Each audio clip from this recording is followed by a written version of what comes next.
Benjo.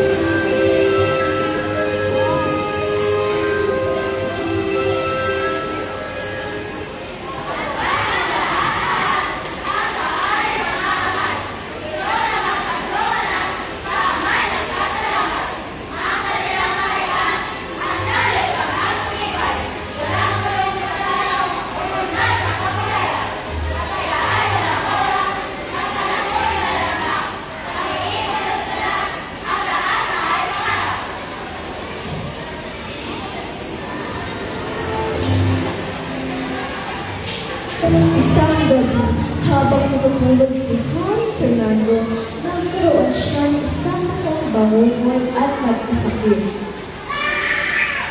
Di umano'y si Don Juan puso niyang pinamahal ay nililo at pinaslang ng dalawang lampalasan.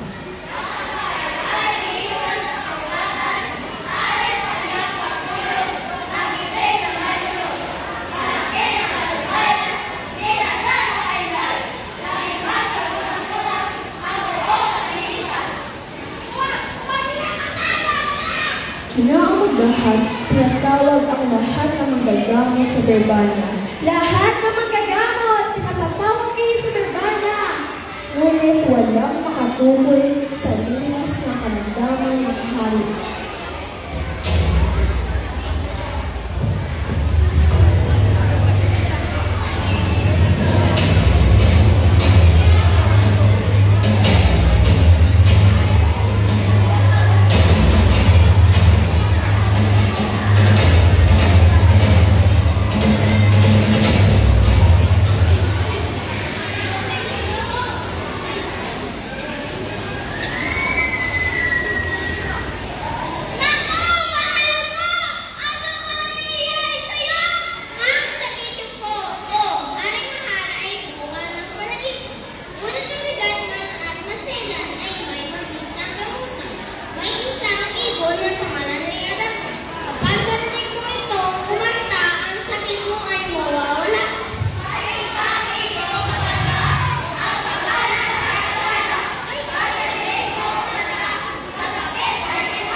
Ipinadala ng hari ang dalawang niya na tatlong lalaki upang hanapin ang ibon. Una si Don Pedro at sumunod si Don Diego.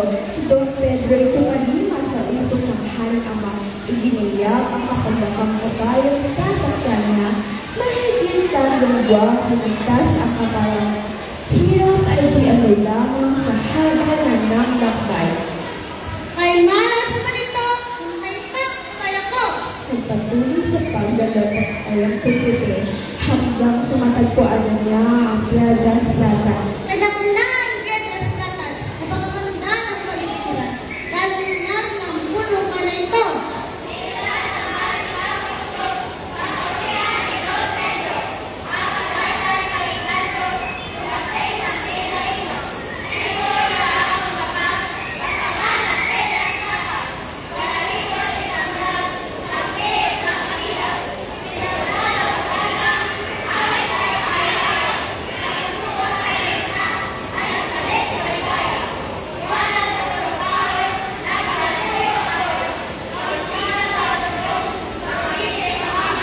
Nakaramdam ang bago ng prinsipe at napagtong kang magpahinga muna sa ilalim ng puno.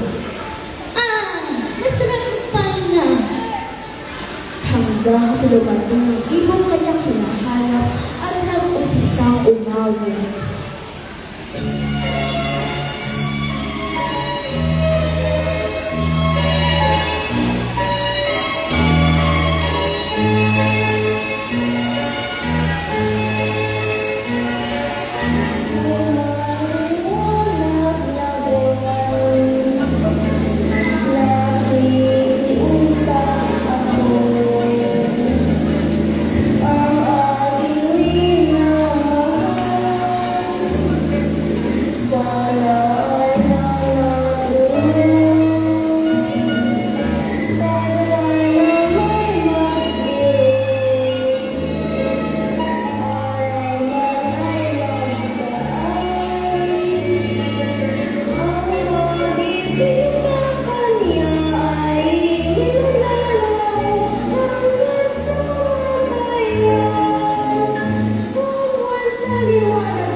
matapos ang kanyang kanta, magbawas muna bago matulog sa sanga.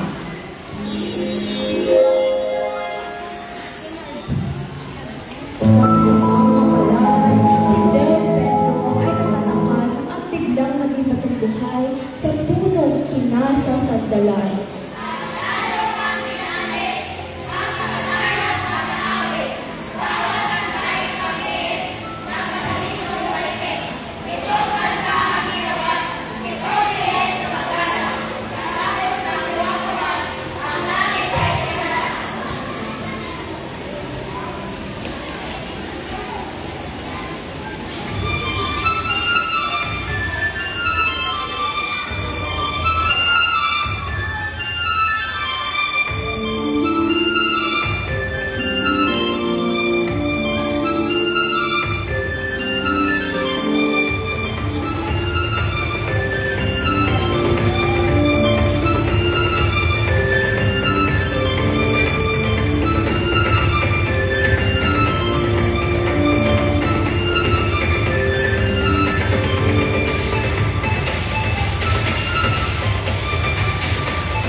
Ate, anong iyari kay Don Pedro? Ano ko, James? Hindi ka ba nakikinig?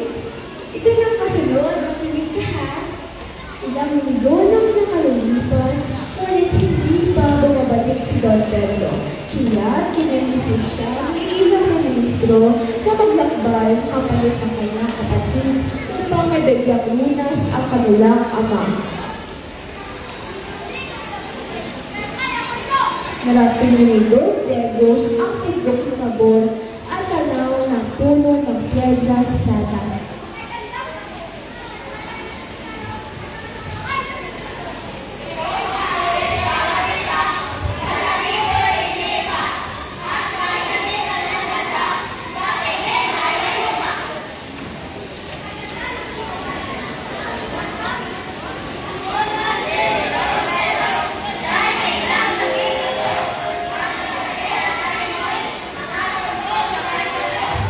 Ate, nabubuhay pa kayo sa Don Diego? Malalaman natin sa susunod na mangyayari. Si Don Juan naman pala ay naghihintay sa ama.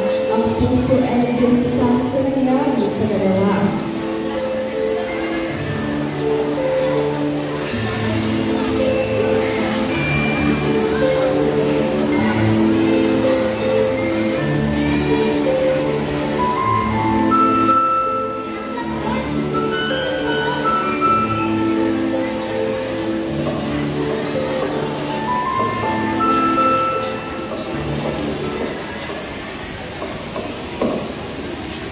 Mahal kong Ama Ina, nais ko pong hanapin ang ibong Moderna para sa iyong magamutan, gayon din para hanapin ko ang aking mga kapatid.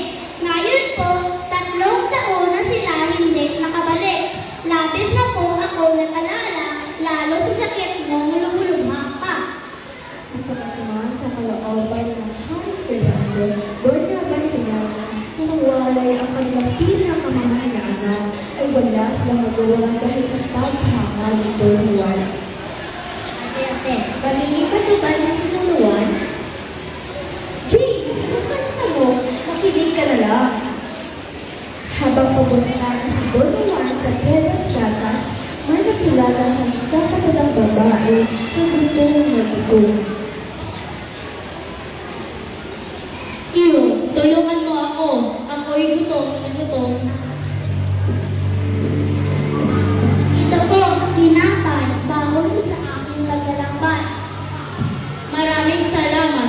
bilang kapalit, magsabi ka sa akin ng kahit anumang ay paglilingkod ko sa iyo. Kung gayon po ay salamat, hari na ngang maging tapat. Hanap ko ang panunas, ama ko po'y nakaratay sa malubhang karamdaman. Ibong Adarna, malamang ang mabisang magabutan. Bukod dito ay may isa pa. Ngayon po, 3 taon na ang kapatid ko'y dalawa'y nawawala, di makita. Sa abang o dunuan, malaki pang kahirapan ng iyong pagdaraanan. Kaya't ngayon, napilit ko sa iyo na itanim sa puso mo na mag-ingat kang totoo at di ka magiging bato.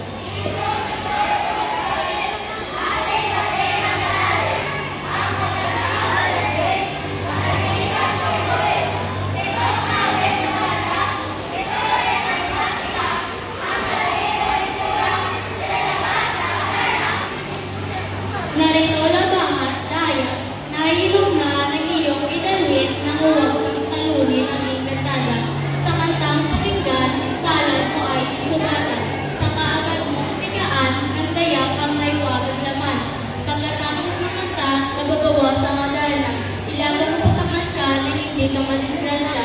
At kung hindi, ikaw ay magiging bato katulad ng mga kapatid mo si Don Pedro at Don Diego. Kunin mo itong gintong sintas, italin mo pagkahawak sa alay ng mag-aalpas. At narito isang may wagang tubig, ibuhos mo ito sa 2 bato na nakaupo sa ilalim ng puno at makikita mo na muli ang iyong mga kapatid. Salamat po, Lula Tumitanya. Sana pumana ang mga gamit na ito.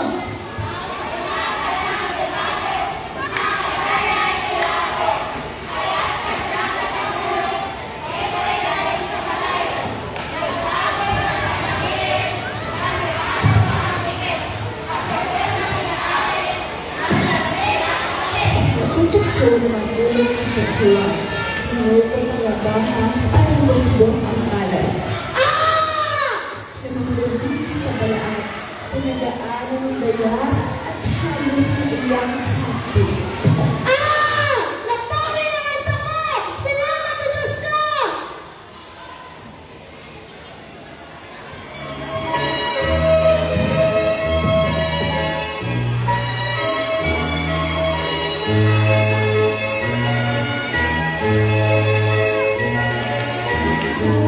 Maliwanag na buwan, nakikiusap ako. Ang aking minamahal, sana ay malaman. Tayo na may nagbigay, araman ay magdaan. Ang pag-ibig sa kanya ay nilalaraw hanggang sa malayan. Pagkatapos ng kanta, ang ibon ay nabawas na at siyang namang umilaw sa dalawan kaya hindi ito tinamaan. Inagda ng mapahingay ang adar ng susundaman.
Pinisa ni Bernard ang kanyang mga kapatid at sila'y pinagtawag ulit. Lagi silang nagalang sa pilihan ng kanta sa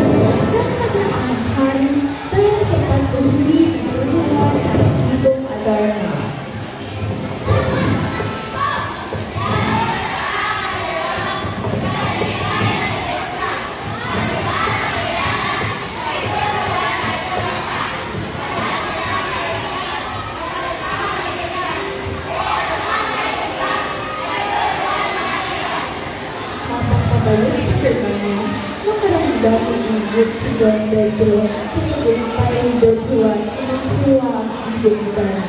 Panihin ni Monkey usang ni Don Pedro si Don Diego tungo sa kanyang plano.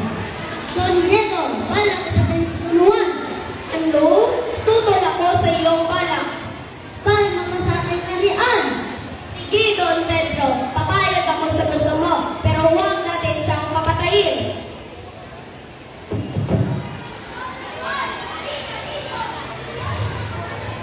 Tinagpo si Don Juan, ngunit hindi ito naglaban at iniwang sa gatay sa gitna ng pagbubaban. Kaya pagtitiyak na doon na rin ito hirap na ng kamatayan. Tumakas ang dalawang pangalang ibong Adarna.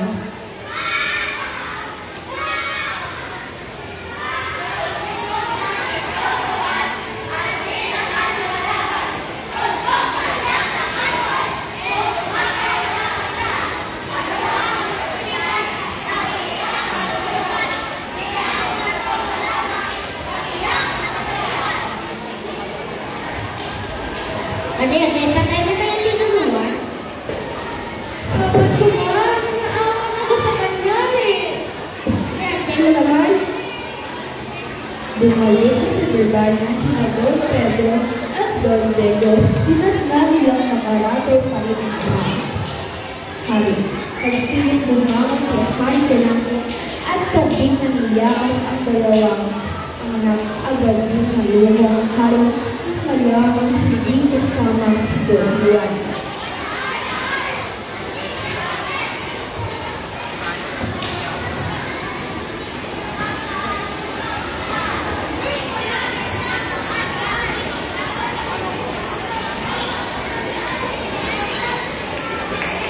Inaharap sa haring ibon, nakigulat ito'y pawit at lumulobo.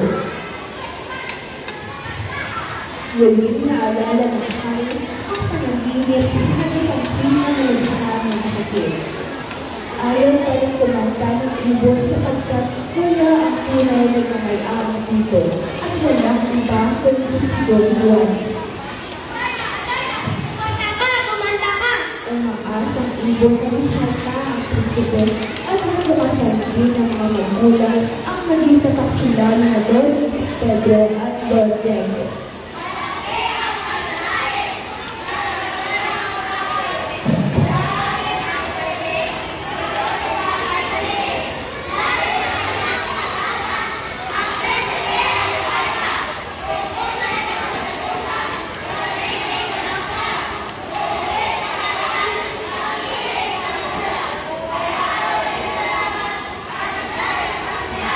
Nagdasal si Don Juan sa mahal na Berhen upang humabak buhay at iligtas ang amang may pagdama.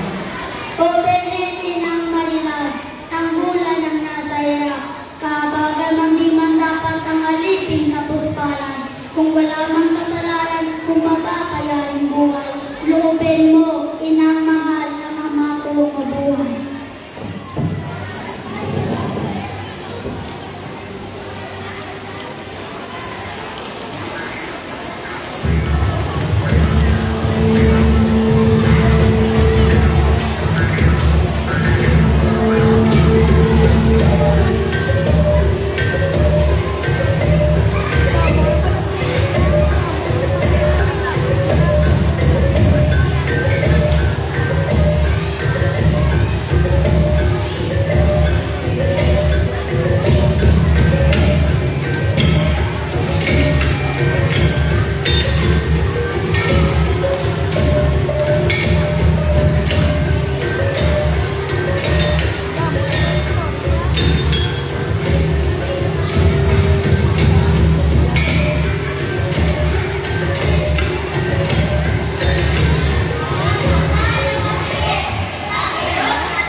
Nabalik ng harian ng Berbanya si Don Juan, umutlas na Don Pedro at Don Diego na makita ang bunsong kapatid.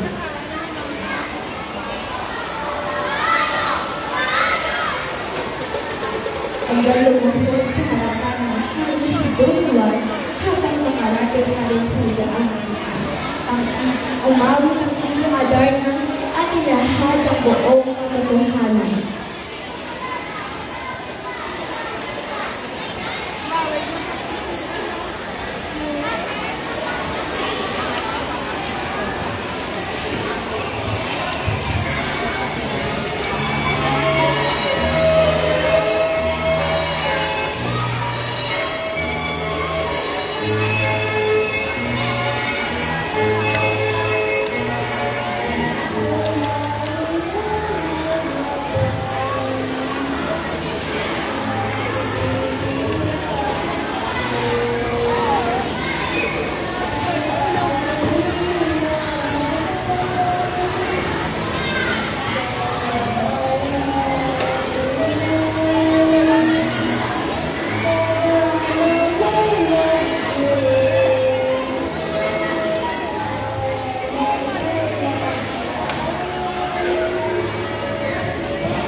Salamat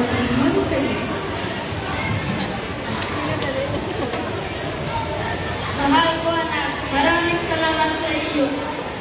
Muling pasalamat si Han Fernando at naramdaman niya unti-unting pasigla ng kanyang katawan. Mga kal! Napunti na dalawang ito at tapos nalabas na karian. Bawian na nga at nagkarapatan upang hanapin pinunot mamamayan. Aking ama, ako po ay buhay pa at kapiling mo. Kaya po, ibigay ko na ang patawad sa kanila. Ang amay at sita, madalasin sa ong mukha. Kaya ngayon, alalayan sa pangakong magtatanda.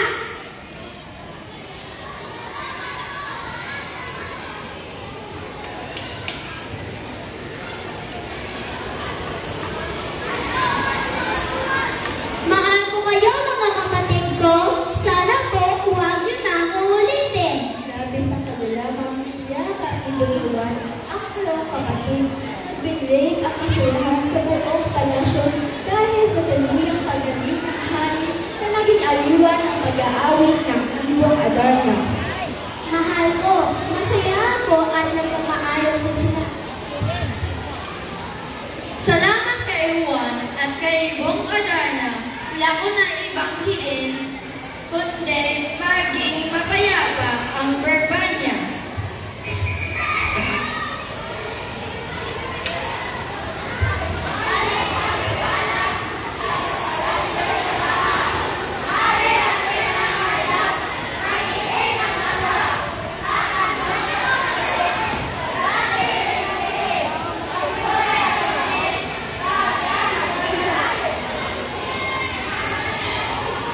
Ay, salamat na tapos ng kwento.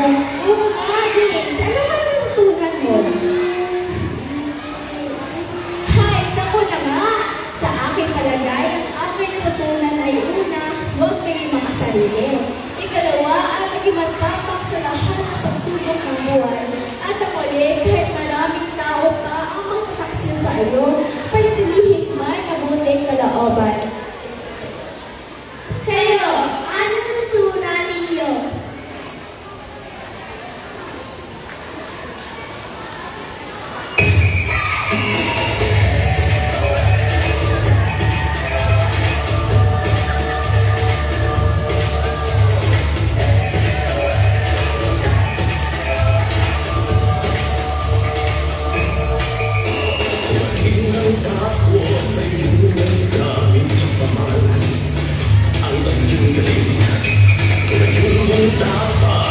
piling ng